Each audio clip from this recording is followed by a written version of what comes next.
नमस्कार, मैं तरुण वर्मा और मैं एक क्लिनिकल साइकोलॉजिस्ट हूँ। इस वीडियो में आपको बताऊंगा कि स्किज़ोफ्रेनिया के पेशेंट्स के ट्रीटमेंट में किन 15 एरियाज पर फोकस करना ज़रूरी होता है। ऐसे कौन से 15 वो एरियाज हैं जिनमें स्किज़ोफ्रेनिया पेशेंट्स किसी न किसी तरह की परेशानी का एक्सपीरियंस करते हैं और इन 15 एरियाज में कुछ ना कुछ एफर्ट लेना ही पड़ता है जिससे कि पेशेंट की कंडीशन को इम्प्रूव किया जा सके। वैसे तो ये सारे 15 एरियाज सभी पेशेंट की लाइफ में किसी न किसी लेवल तक इफेक्ट होते ही हैं, पर सभी पेशेंट्स एक ही बराबर प्रभावित नहीं होते स्किज़ोफ्रेनिया की वजह से। इसलिए कुछ पेशेंट्स में 4 या 5 एरियाज ज़्यादा सिग्निफिकेंट होंगे, तो वहीं कुछ और पेशेंट्स की लाइफ में कुछ और दूसरे 5 एरियाज ज़्यादा सिग्निफिकेंट होंगे इन 15 में से। इन सभी 15 एरियाज के बारे में समझना जरूरी है ताकि पेशेंट की कंडीशन को भी बेहतर तरह से समझा जा सके और पेशेंट को किस तरह से हेल्प देनी है इसके बारे में भी थोड़ी जागरूकता आ सके।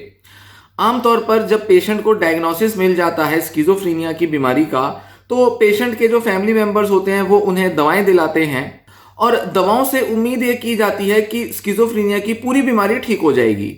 पर दवाएं जो हैं आज के ज़माने में जो भी अवेलेबल हैं वो पूरी बीमारी को ठीक नहीं करते। कुछ सिम्टम्स में बहुत ज़्यादा इंप्रूवमेंट आती है, तो वहीं कुछ सिम्टम्स में थोड़ा बहुत ही इंप्रूवमेंट आ पाता है।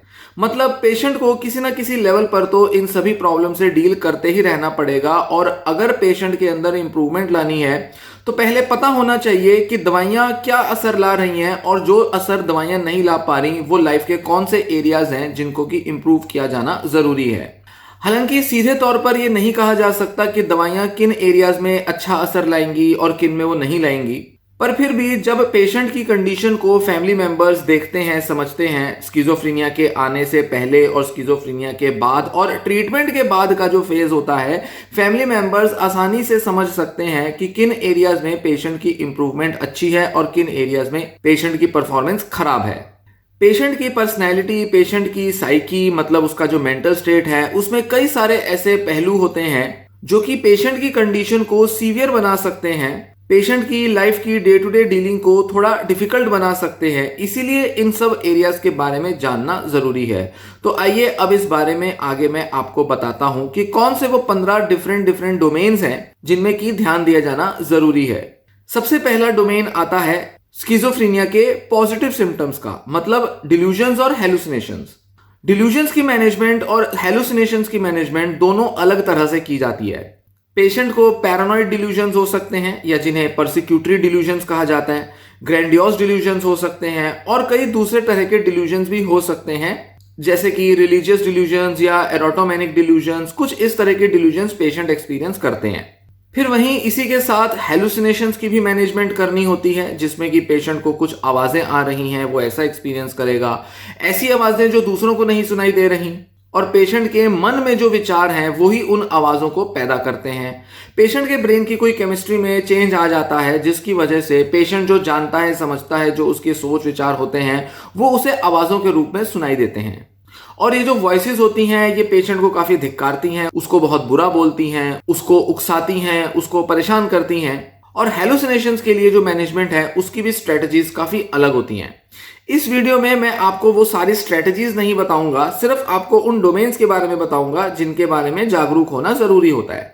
डिल्यूजन्स और हेलुसिनेशंस दवाओं से अच्छे से डील हो जाते हैं, पर कई पेशेंट्स में डिल्यूजन्स या हेलुसिनेशंस दवाइयों के इलाज के बाद भी पूरी तरह से नहीं जा पाते। इसलिए ऐसे में पेशेंट को साइकोथेरेपी देने की जरूरत होती है और अगर साइकोथेरेपी भी वर्क ना करे तो आरटीएमएस या ईसीटी का ट्रीटमेंट दिया जा सकता है। इन पॉजिटिव सिम्टम्स के बाद दूसरा डोमेन है कॉग्निटिव फंक्शन का डोमेन, जिसमें मेनली 3 एरियाज को टारगेट करना जरूरी होता है। एक होता है पेशेंट की कंसंट्रेशन और अटेंशन एबिलिटी, फिर दूसरा होता है पेशेंट की मेमोरी एबिलिटी और तीसरा होता है पेशेंट की प्रोसेसिंग स्पीड। ये तीनों बहुत अलग एरियाज हैं। पेशेंट की अगर अटेंशन अच्छे से नहीं बनेगी तो पेशेंट की मेमोरी भी अच्छे से फॉर्म नहीं होगी और पेशेंट अगर कंसंट्रेट नहीं कर पाएगा तो अपने डे टू डे काम भी है पूरे नहीं कर पाएगा। पेशेंट को अक्सर लगेगा मेरा ध्यान नहीं बन रहा, मेरा सर दर्द कर जाता है और बहुत सारे पेशेंट्स कंसंट्रेशन की प्रॉब्लम को रिपोर्ट करते हैं। पेशेंट्स अक्सर बड़े स्लो हो जाते हैं क्योंकि स्किज़ोफ्रेनिया के सिम्टम्स पेशेंट को बहुत सुस्त बना देते हैं और कई बार दवाइयों के इम्पैक्ट में भी पेशेंट में सुस्ती आती है। तो पेशेंट की जो प्रोसेसिंग स्पीड है, मतलब चीजों को समझने, जानने की, करने की जो उसकी स्पीड है वो बहुत स्लो हो जाती है। पेशेंट अगर कुछ रीड करता है या किसी काम को समझता है तो उसकी जो समझने की जो स्पीड है वो स्लो होती है, और जब समझेगा स्लो तो उसे करेगा भी स्लो। तो अक्सर पेशेंट पाया जाएगा कि वो बहुत स्लो है, वो काम को पूरा नहीं करता, काम को देर तक टिक कर नहीं पाता, कंसंट्रेशन अटेंशन इश्यूज भी आ रहे हैं।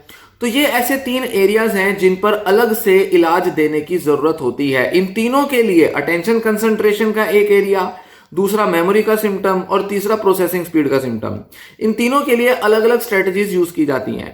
मोटे तौर पर कॉग्निटिव रेमेडिएशन थेरेपी इन तीनों एरियाज को टारगेट करती है। फिर तीसरा डोमेन आता है पेशेंट के मूड और इमोशंस का रेगुलेशन। बहुत से पेशेंट्स की इमोशंस में डिस्टर्बेंस हो जाती है। पेशेंट बहुत डिप्रेस हो सकता है, उदासीनता आ जाती है, पेशेंट ने अपने लाइफ में बहुत से लॉसेस एक्सपीरियंस किए हैं, बीमारी की वजह से पेशेंट को लगता है मेरी क्षमताएं कम हो गई हैं, तो पेशेंट डिप्रेस हो सकता है। साथ ही पेशेंट्स में एंजाइटी भी हो सकती है, बेचैन होगा, परेशान होगा, रेस्टलेस पाया जाएगा, हड़बड़ी में रहेगा, जल्दबाजी में रहेगा। तो पेशेंट के अंदर एंजाइटी लेवल्स को भी कम करना जरूरी हो सकता है। फिर तीसरा आता है पेशेंट के एंगर इश्यूज। बहुत से पेशेंट्स में एंगर इश्यूज होते हैं। फैमिली मेंबर्स के साथ एंगर करना, अपने कलीग्स या अपने क्लासमेट्स या अपने जो भी दूसरे दोस्त मित्र वगैरह हैं, रिश्तेदार हैं, उनके साथ एग्रेसिव होना, या भले ही वो गुस्सा किसी वजह से हुआ हो या ऐसा लगता हो कि बिना किसी वजह पेशेंट जो है वो गुस्सा कर रहा है, तो एंगर मैनेजमेंट करना पेशेंट के लिए जरूरी होगा। ये दवाइयों से भी कंट्रोल होता है या बिहेवियर थेरेपी और फैमिली थेरेपी की मदद से भी एंगर को कंट्रोल किया जा सकता है। फिर चौथा डोमेन होता है सोशल फंक्शनिंग का, जिसमें एक तो टारगेट की जाती है पेशेंट की सोशल स्किल्स और दूसरा पेशेंट की जो रोजमर्रा की जो इंटरपर्सनल रिलेशनशिप्स हैं, फैमिली में, क्लोज रिलेटिव्स में, फ्रेंड्स में, उनको इंप्रूव किया जाता है। सोशल स्किल्स और ये इंटरपर्सनल रिलेशनशिप के दोनों एरियाज काफी अलग होते हैं।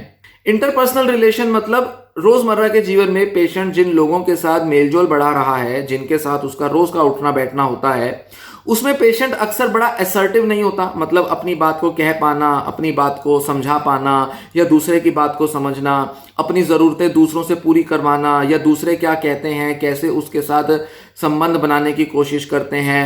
पेशेंट अक्सर इन चीज़ों में या तो बड़ा सुस्त दिखाई देगा, पेशेंट का इंटरेस्ट मोटिवेशन नहीं आएगा, या पेशेंट बड़ा कंफ्यूज दिखाई देगा। तो ऐसे में रोजमर्रा की जो उसकी फैमिली या दूसरी रिलेशनशिप्स होती हैं उनको इंप्रूव करना जरूरी होता है। तो वहीं सोशल स्किल्स सिखाना कई पेशेंट्स के लिए जरूरी हो सकता है। बहुत से पेशेंट्स जिनको की स्किज़ोफ्रेनिया है, वो स्किज़ोफ्रेनिया आने से पहले भी बड़े इंट्रोवर्ट और बड़े सोशली एंग्शियस पाए जाते थे।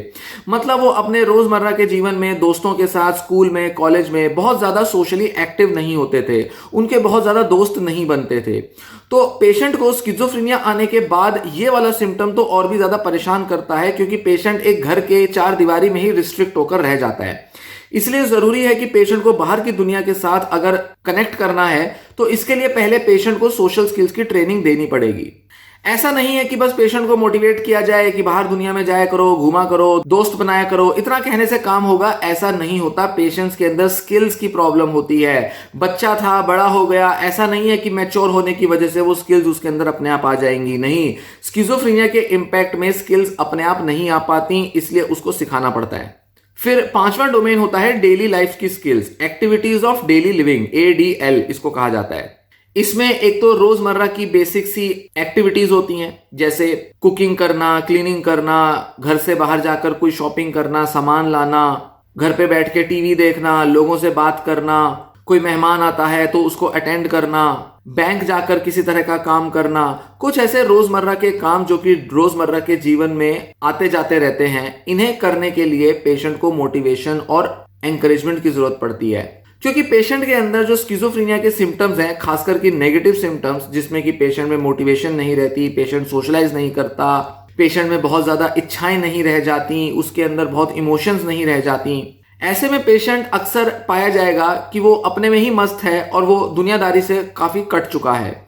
तो इसके लिए जरूरी होता है कि पेशेंट को अपनी डेली लाइफ एक्टिविटीज में इनिशिएट कराया जाए, उसको हेल्प किया जाए, उसको सपोर्ट दिया जाए, ताकि पेशेंट अपने रोजमर्रा के छोटे बड़े काम कर सके।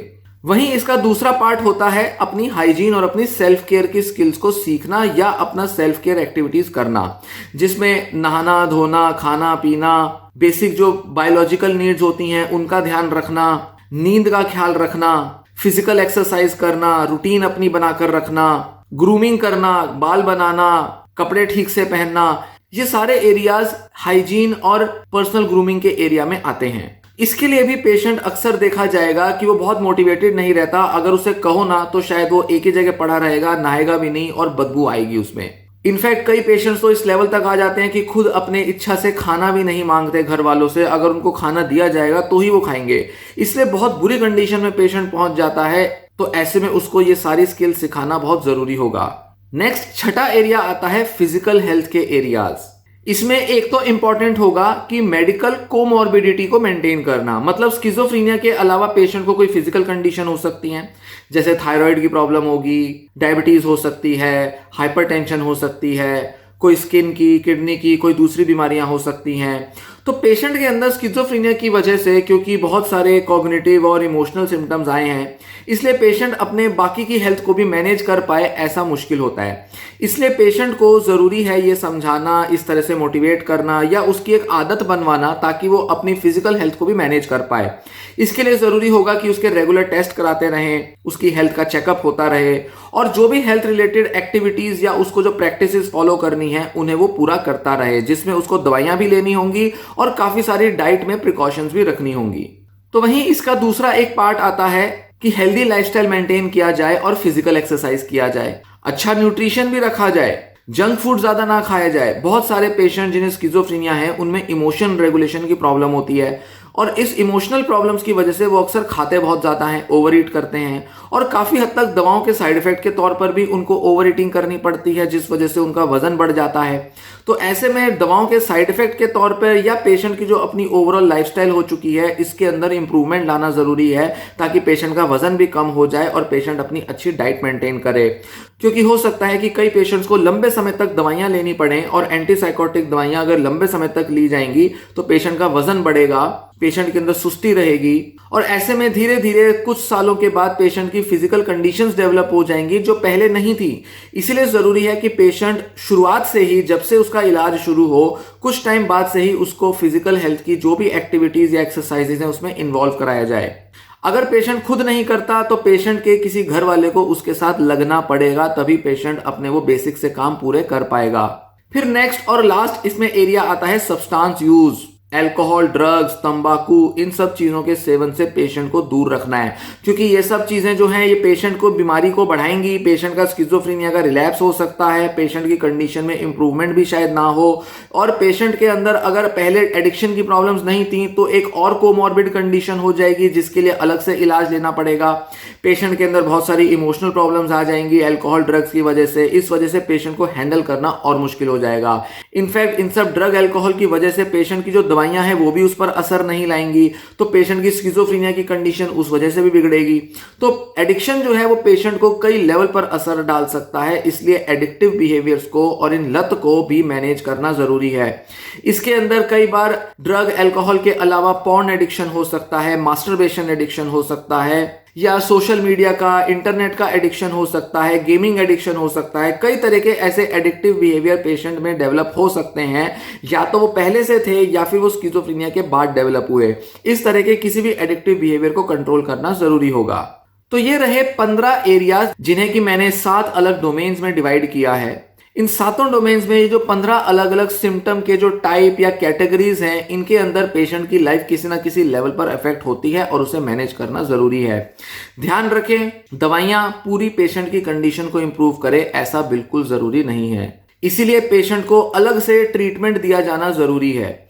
इसमें साइकोथेरेपी की मदद लेनी पड़ेगी, रिहेबिलिटेशन की जरूरत होगी, फैमिली थेरेपी की जरूरत होगी, सोशल स्किल ट्रेनिंग देना होगा, कॉग्निटिव रेमेडिएशन देना होगा, पेशेंट को कुछ योगा, मेडिटेशन या कुछ और दूसरी फिजिकल एक्सरसाइजेज में इन्वॉल्व कराना होगा और पेशेंट को एक ऐसा सपोर्ट सिस्टम चाहिए जहां पेशेंट खुद को एजुकेट भी कर पाए अपनी कंडीशन के बारे में और दूसरे लोग जो कि उसकी कंडीशन को समझते हैं, उसको हैंडल करना जानते हैं, ऐसे लोगों के कांटेक्ट में पेशेंट का रहना जरूरी है। पेशेंट ऑनलाइन सपोर्ट ग्रुप्स भी ज्वाइन कर सकता है या किसी डे केयर सेंटर पे अगर जाता है तो वहां पर भी वो डॉक्टरों की और वहां के स्टाफ की और दूसरे पेशेंट्स और उनके जो केयर गिवर्स होते हैं उनकी मदद से भी पेशेंट में रिकवरी को अच्छा बनाया जा सकता है।